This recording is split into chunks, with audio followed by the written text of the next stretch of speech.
everyone. Welcome to another Music Talk Tuesday, and today I thought it'd be interesting to briefly dive into the topic of Broadway. Broadway has not only been very influential to music, but also to entertainment more generally speaking.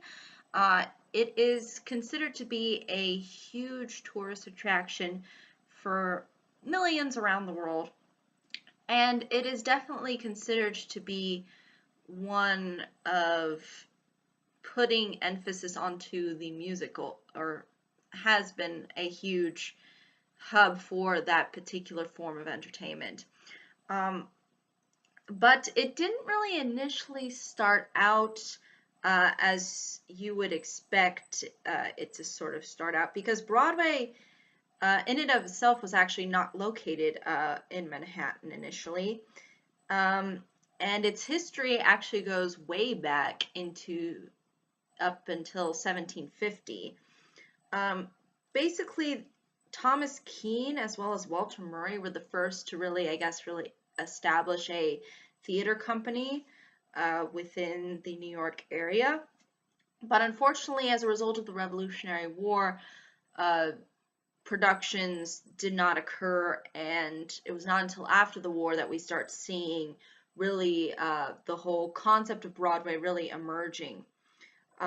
And as a result, you get tons of different theater companies kind of popping up and trying to sort of entertain people.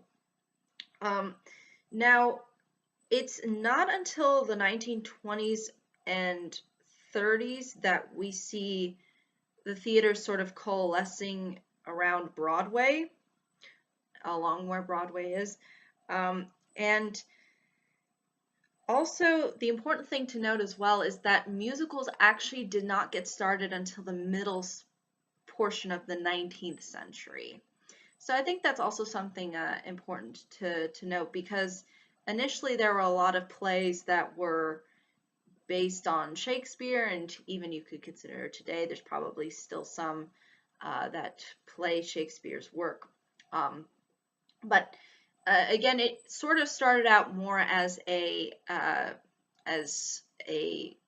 theater place, and then eventually the musicals became the primary form of entertainment on Broadway, or at least the significant amount of entertainment on Broadway as musicals sort of started to end up developing. And what in particular I think is great about Broadway is it's allowed this whole kind of market of musicals to really not only emerge, but really kind of capture and almost sort of monopolize it in a way. Because if you think about all of the different places that offer musicals, oftentimes you usually don't think of anything else besides Broadway. And it really does have that significant marketing and advertising appeal. And this is primarily due to the fact that a lot of the times you'll see the lights and the signs for all of the different shows that are going on, and it's very lively, and it's within this major city, and it only, I think, makes sense that Broadway did get its appeal from that. What's also rather interesting too is that the Tony Awards, which are actually the sort of awards that are given out to people within sort of the that are sort of part of Broadway, those didn't actually appear until after World War II.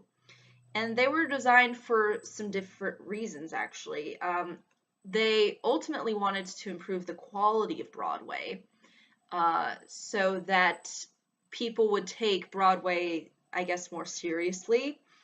Also, they wanted to increase the level of competition between the musicals and the performances and whatnot, and also the music and all of those things. So that was another big factor into sort of creating this awards ceremony. And also, they wanted to draw more general audiences towards Broadway. And I think in some respects, I think it did succeed Although I think usually the Tony Awards are still considered things that are, more so people who are more invested into musicals and into Broadway uh, than just the more of the general public. But that was kind of the sort of intended purpose behind these Tony Awards. But it is quite fascinating, the level of influence that Broadway has been able to generate over the years. And I think a lot of that has to do with not only was it able to really establish its ground footing, especially within the United States and in the specific area of New York, um, but it was able to really capture the hearts and minds of people around the world. And oftentimes, a lot of the Broadway musicals that are really well known and famous get really translated over into other countries, and you'll sort of see all of those performances being done there as well, and in different languages as well too. So again, it really has added a whole nother level of entertainment that initially wasn't there. And the musicals that Broadway was able to sort of produce and ultimately get out there have really stood sort of the test of time. And I think it's definitely safe to say that it really was um, it really was something that really developed and was able to really foster itself over the years, um, and has still managed to carry itself over up until now. And I sort of hope that it continues because we do see a lot of talent and I think a lot of interesting things that come from Broadway. Um, Obviously, there are some things that I prefer, obviously, more than others when it comes to the musicals and whatnot. But overall, it gives you a different level of entertainment because of the significant amount of quality, time, and money that's really put into these musicals. So I think it's definitely safe to say that Broadway does offer something rather unique and has contributed a lot to really putting forth ideas as far as music is concerned. But I think that's really ultimately all I can say about the topic, though, uh, without really rambling on too much. I'd be more than happy to hear what anybody else has to say if they have seen a musical on Broadway. I, in particular, have seen a couple, and they have been really well orchestrated and well crafted. And I think there's a lot of genuine effort put behind these musicals. But I'd be more than happy to hear what anybody else has experienced as far as Broadway. But I think that's really ultimately all I can say about it. But thank you so much for watching. I hope you all have a pleasant day, week, month, and year, and I hope to see you all in the next video. Take care. Bye-bye.